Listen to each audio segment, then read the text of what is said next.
जो अभी कहा कि अभी इसी क्षण निश्चिंत निर्भय और भगवत प्राप्ति।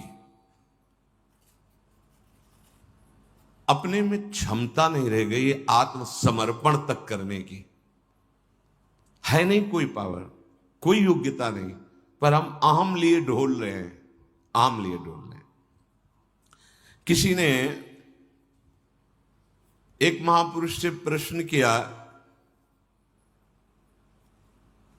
कि बहुत समय से साधना कर रहा हूं, उपासना कर रहा हूं, इसी का उत्तर है जो अभी आप श्रीपाद प्रबोधानंद जी की बात सुने तो क्या कहना चाहते हैं उसी का।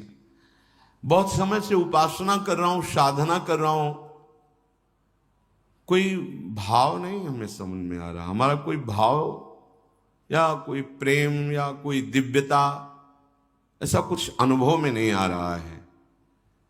मुझे बड़ी चिंता हो रही कि क्या मेरा जीवन व्यर्थ जा रहा है। महापुरुष जन जो अनुभूत विषय बोलते हैं उस पर बहुत ध्यान देना चाहिए, क्योंकि शास्त्र की गति बहुत टेढ़ी है। वो कह रहा है कि यहां से उत्तर की तरफ जाना है और लक्ष्य वहीं विराजमान है, पर उत्तर के बाद कितने कदम पश्चिम में जाना है ये अनुभूत महापुरुष बताएगा। इसलिए चाहे शिव विरंचि सम होई, गुरु बिनु भवनिधि तरे न कोई। शास्त्र अपनी इस अमोघ वस्तु को ऐसे छुपा के रखा है कि आप शब्द के जाल से बाहर नहीं निकल सकते। तभी प्रथम सुने भागवत भक्त मुख भगवत बानी।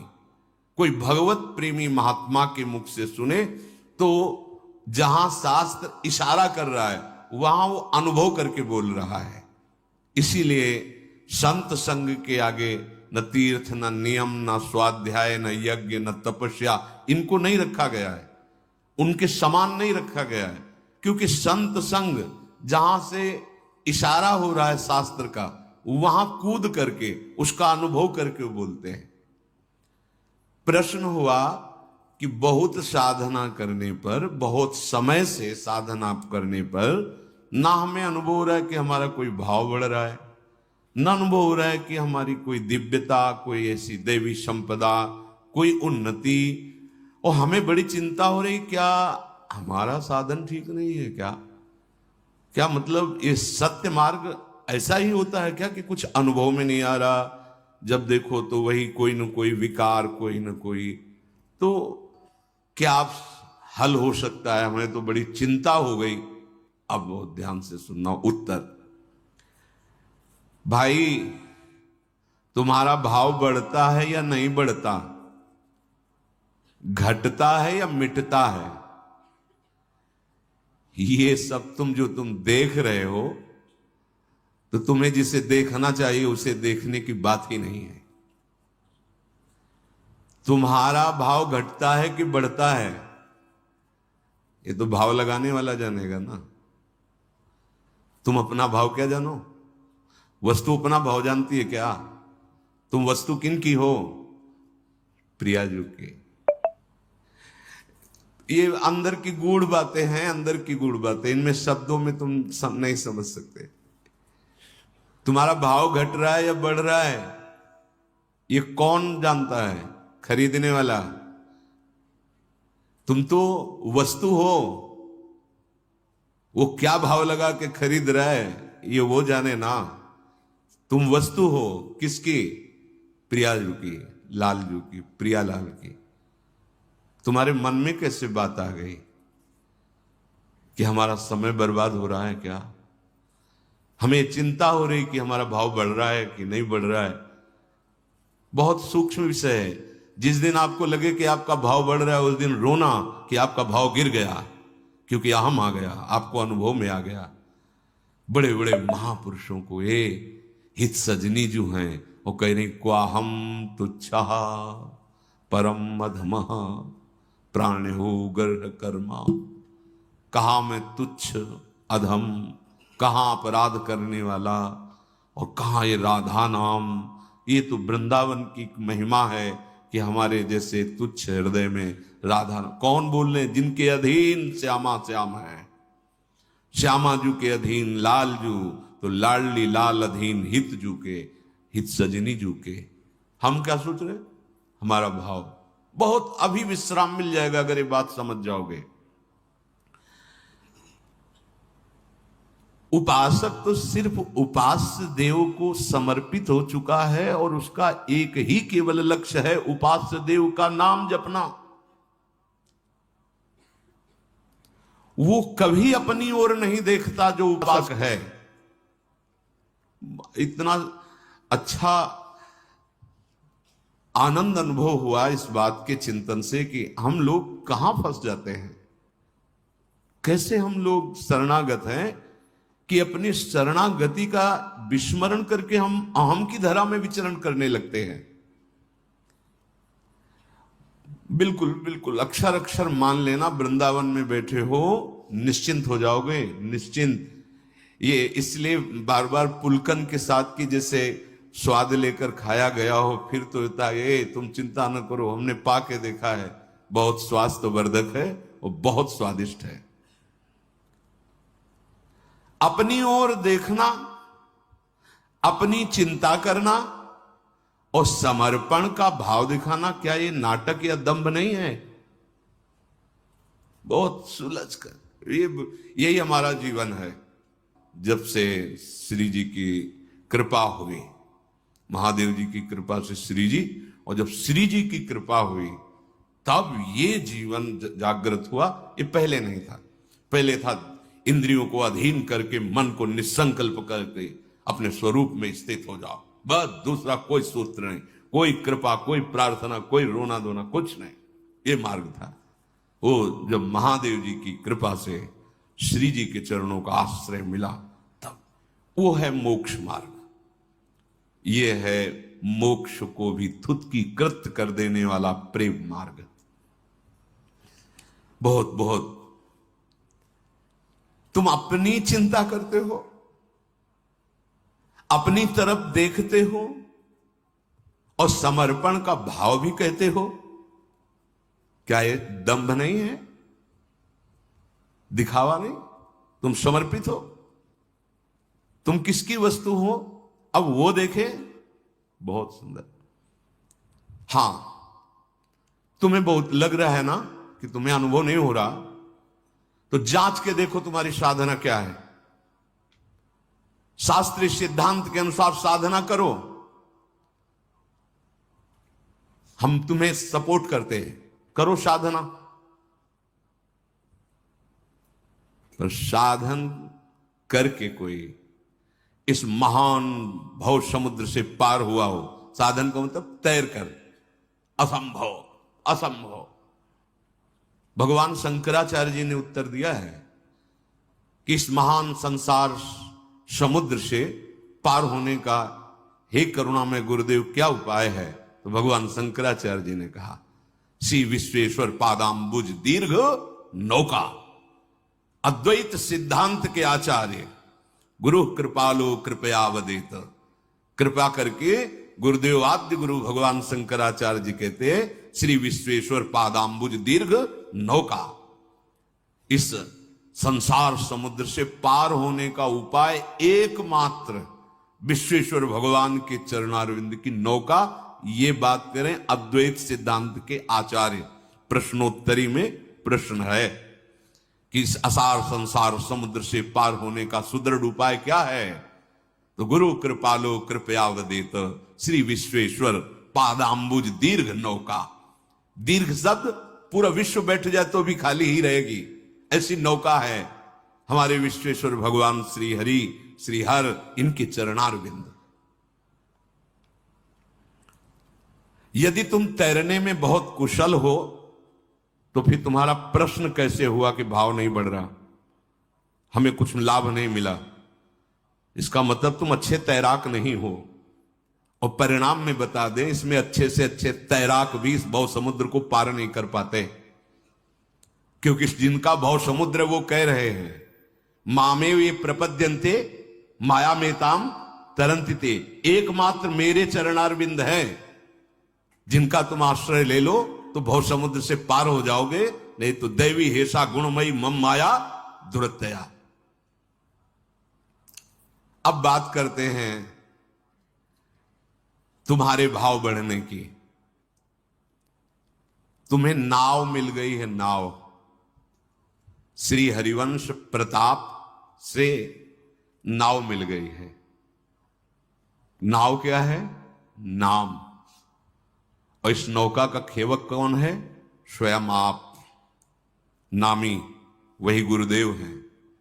आप तो बस चुपचाप नाव में बैठ गए और तरंगों का आनंद लेते हुए सुखपूर्वक भव समुद्र से पार हो गए। राधा, श्री हरिवंश प्रताप। हम ये नाव ना ढूंढ पाते और ना इस पे बैठ पाते।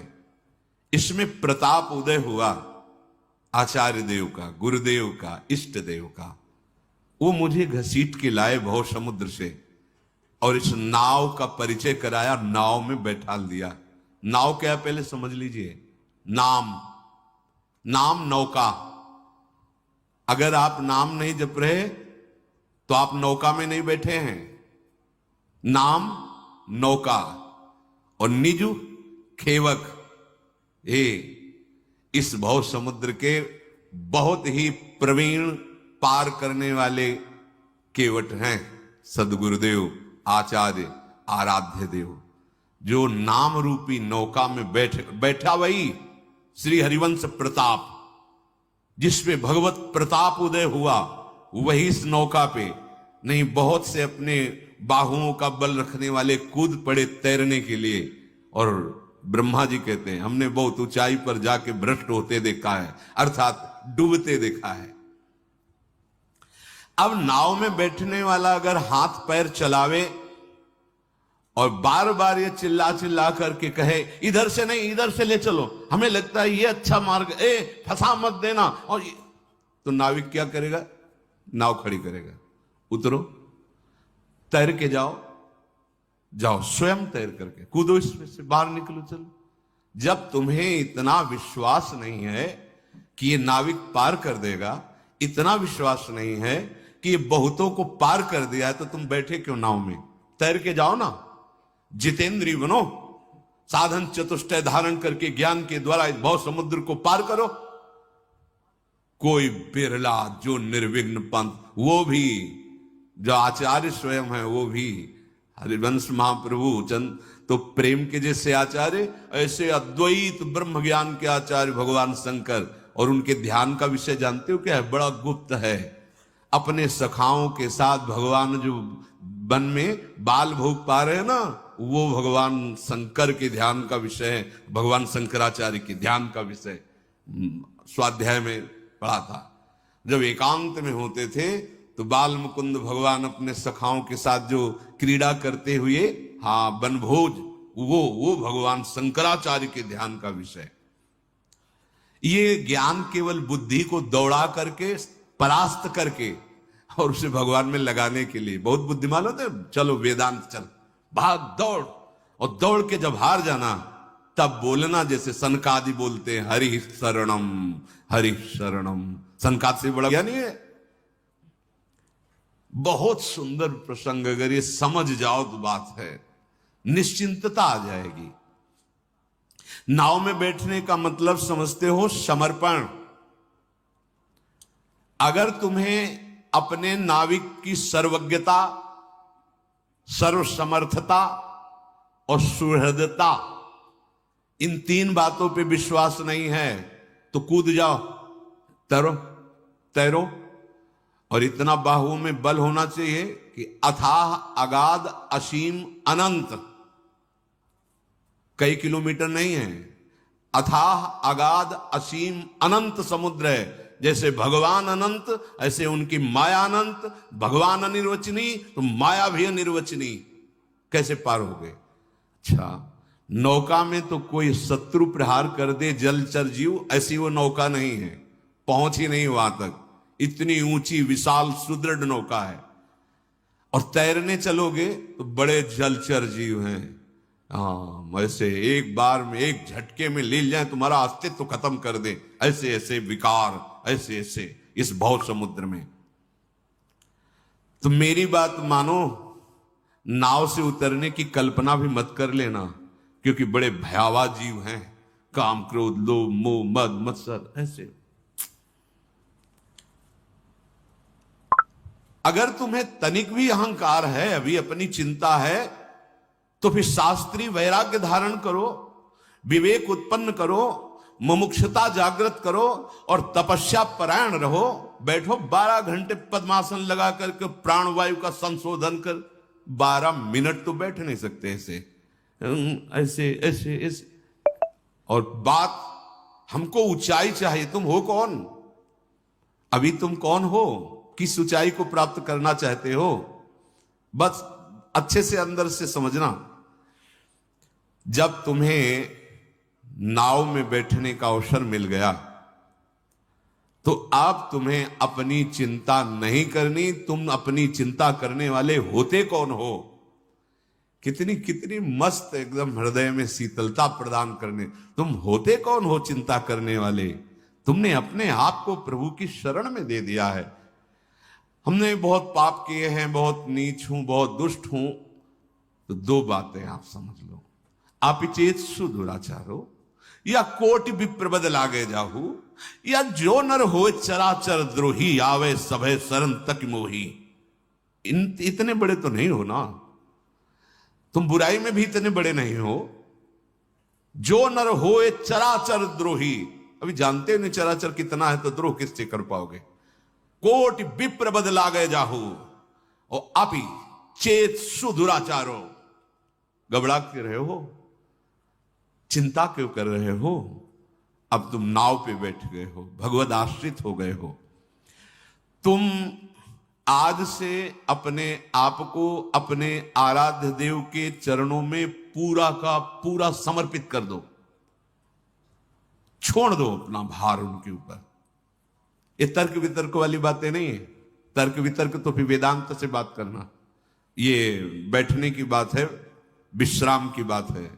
अब पायो परम विश्राम, राम समान प्रभु नाही कहूं। अब विश्राम की बात हो रही है। आप अपने को असमर्थ मानते हो या प्रभु को असमर्थ मानते हो? विचार करके देखो तो निर्णय यही निकलेगा कि असमर्थ तो हम ही हैं। तो फिर उनकी समर्थता पर संदेह कैसा है? जब वो कह रहे हैं अपिचेत सुदुराचारों को भी हम महात्मा बना देंगे, कह रहे हैं जो नर चराचर का द्रोह करने वाला उसको भी करो सद्यते साधु समाना, तो उनकी सामर्थ्य पर तुम्हें विश्वास नहीं है क्या? यह तुम्हें अपनी सामर्थ्य पर विश्वास है? सामर्थ्य पे तो कूदो, फिर प्रश्न नहीं बनता कि मेरा भाव नहीं बढ़ रहा। तुम देखो ना, तुम्हारा भाव क्यों नहीं बढ़ रहा? तुम देखो किससे प्रश्न कर रहे हो? बोले भगवान से। हाँ, तो उनके आश्रित हुए। जब आश्रित हो गए तो प्रश्न कैसा बनता है? अब वो क्या भाव लगा के तुम्हें खरीदे, ये उनकी बात है। रूपलाल हितांत बिकानी, दोनों बातें नहीं चलेंगे। इसीलिए प्रारंभ सत्संग का हुआ कि बहुत से मार्ग हैं, उनमें 2 प्रधान मार्ग कहे गए हैं। चाहे आप योग से भी चलोगे तो ज्ञान की धरा ही आती समाधि। भक्ति योग बहुत प्रकार के प्रेमों का अनुभव कराने वाला है। दास्य भाव, सख्य भाव, कांता भाव आदि आदि। पहली बात, तुम असमर्थ हो या भगवान असमर्थ हैं? निर्णय करो। बोले नहीं, असमर्थ तो हम ही हैं, समर्थ भगवान है। ठीक है, तो तुम अपना हित जानते हो या भगवान तुम्हारा हित जानते हैं? तुम्हारा परम कल्याण, परम हित किसमें है ये तुम जानते हो क्या? अगर जानते होते तो अब तक पा गए होते। बोले नहीं जानते, हम तो जिसमें अपना हित समझते हैं उसमें घोर हित हो जाता है। संसार के वैभव में हित समझते हैं, संसार के प्रेम में प्यार में हित समझते हैं, लेकिन हो जाता है बड़ा अनर्थ। इसका मतलब हमारा समझदारी जो है वो अभी बेसमझ ही है। तो सच्ची समझदारी तो हरि की है ना, हरि की है ना, आराध्य देव की। उनकी समर्थता सिद्ध है और उनकी समझदारी, सर्वज्ञता सिद्ध है। अब तुम्हें चिंता नहीं करनी। ये मैं नहीं कह रहा हूं, ये मेरे भगवान कह रहे हैं। तेषा महम समुद्धरता मृत्यु संसार सागरात। मैं उसको इस संसार समुद्र से पार कर देता हूं जो मेरे आश्रित हो जाता है। तेषा महम मैं स्वयं। विश्वास तो करो ना, नहीं तो तुम्हारी चिंता, तुम्हारा शोक, तुम्हारी ये नाना प्रकार की कुचिंताएं तुम्हें परमार्थ से अलग कर देंगी। अलग कर दिया कितनों को, इसलिए बहुत सुलझो, बहुत सावधान। विशेष बात भगवान कह रहे हैं, तुम्हें बिल्कुल चिंता नहीं करनी, मैं तुम्हें संसार समुद्र से पार करूं। तो तुम्हारी छाती नहीं फूली इस बात से?